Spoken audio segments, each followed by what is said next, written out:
عليكم ورحمة الله تعالى وبركاته. إن شاء الله تكونوا بخير وعلى خير وصحة وعافية يا رب العالمين. اليوم إن شاء الله جيت نشارك معكم واحد الطريقة باش نديرو الثومة هي بحال هكا. أنا عندي هاد راس كبير، إلا كان عندكم ثومة هكذا باقا صغيرة حتى هي كتليق أحسن. مي شحال هادي وانا باغا نديرها، قلت الفرصة نديرها دابا. غادي نحتاجو بحال هكا راس ديال الثومه كبير او جوج على حسب نتوما شنو بغيتو، ولكن نفضل ديروا واحد حتى تذوقوها ان شاء الله. غادي نحتاج الخل، انا غندير ديال خل التفاح وكتعمل حتى بالخل الابيض او لا اي خل متوفر عندكم. وغادي نحتاج كاس ديال الماء وكاس ديال الخل، وغادي نحتاج المنسمات اللي غادي ندير من بعد ملي غادي نوجد الثوم ديالي ان شاء الله.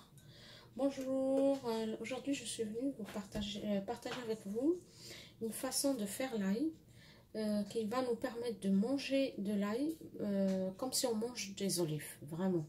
Parce que tout le goût fort, le goût un peu que tout le monde n'aime pas, la mauvaise haleine, il descend à l'estomac, il est un peu fort. Vous l'aurez plus, mais vous allez commencer à croquer dans les gousses d'ail, mais vraiment même pour comme des olives quoi. Ok, on va avoir besoin un verre d'eau, un verre de vinaigre, un petit peu de persil si vous voulez. Cela c'est juste pour le goût après quand on va les conserver notre ail.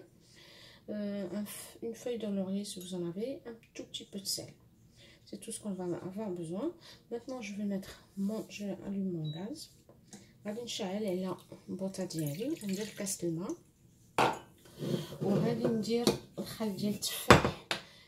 الحاجه الوحيده على الخل التفاح انه غادي تجينا الثومه ديالنا، دوك الدريسات ديال الثومه غادي يجيو شويه صفرين، ولكن ما كاينش مشكل لان خل التفاح ما شاء الله فوائده لا تحصى ولا تعد ان شاء الله. هادشي اللي قلت ان شاء الله. بهذه الطريقه غتوليو تاكلوا الثومه كانك كتاكل شي زيتون، ما كايناش البنه ولا الريحه ديال الثومه اللي كينفر منها اي واحد.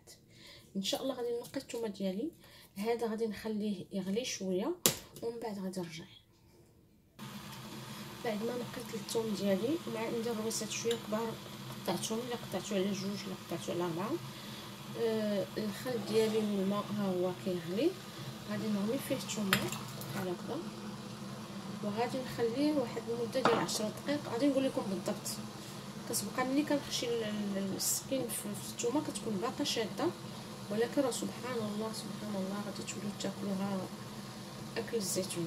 غادي تعجبكم ان شاء الله، تجربوها وتعجبكم يا رب. وكم je vous ai dit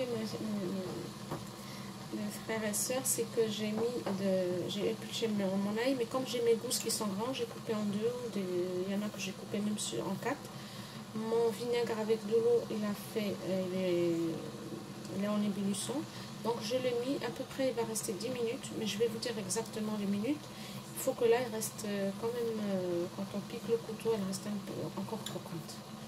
Ok, et je vais vous montrer la différence entre, vous allez voir quand la mienne elle va faire, c'est un peu jaunâtre, et la semaine dernière j'en ai fait avec du vinaigre blanc, donc elle reste vraiment blanche, et le goût de toute façon il est le même. كما كتشوفوا ان شاء الله حبيباتي، هنايا صافي طفيت عليها 10 دقائق دازت تقريبا، ما بين 9 حتى ل 10. ها هي باقا كروكونط كما كتشوفوا فيها. غادي ندير ليها منسمات، ديروا كيف ما نتوما كتحبوا. انا كندير لها قزبر، شويه ديال هذه واحد الورقه ديال سيدنا موسى، شي مره كندير لها واحد شويه د اليازير، شي مره الا عندي ديك البصيله الخضريه الصغيره كندير منها شي شويه. ان شاء الله صافي نديرو هادشي في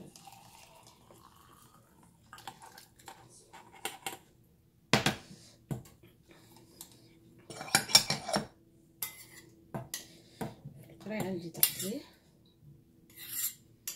هكذا.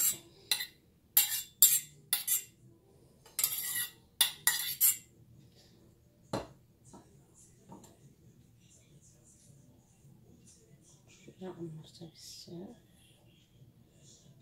ولكن غنغسل مزيان، وغادي ندير شويه ديال الملحه لان كتحافظ، و ميم طون كتنسم شويه لان بلا ملحه شويه كتجي غير ما تكثروش، ديروا القياس اللي غادي نخليها شويه تبرد بحال هكذا، وغادي نبقى نديها نجيها بها باش الملحه دير، ونديرها ان شاء الله في الثلاجه. وعندكم 24 حتى 48 ساعه تقدروا تبداو تكونسوميوها، راه ما شاء الله غادي تشوفوا زعما كيفاش غتبداو تاكلوا. نتوما غادي تزعموا عليها، راكم الجميع عارف الفوائد ديالها سبحان الله. Bon mes chers, comme je vous ai dit, elle est portée à ébullition, j'ai mis mon ail. Après j'ai attendu entre 9 et 10 minutes comme ça. Mon ail, je l'ai mis avec la sauce qu'il y a dedans, qui est le vinaigre et l'eau, dans mon bocal, avec un peu de persil coriandre, avec 2 feuilles de laurier. Vous pouvez mettre, si vous voulez, du romarin, vous pouvez mettre, c'est-à-dire des petites herbes, vous pouvez varier. Comme je vous ai montré, vous pouvez la faire avec n'importe quel vinaigre, mais vraiment le goût, ça n'a rien à voir le goût de l'ail. Vous allez manger de l'ail sans le goût de l'ail que personne n'aime. Ben, j'espère que ça vous a plu la petite vidéo, et surtout j'espère que vous l'essayez et me laissez des petits commentaires. حبيباتي ان شاء الله تجربوها وتعجبكم وتستافدوا منها، وخلوا لي تعليقات اللي جربتها وعجبتها ان شاء الله. حفظكم الله ورعاكم. السلام عليكم.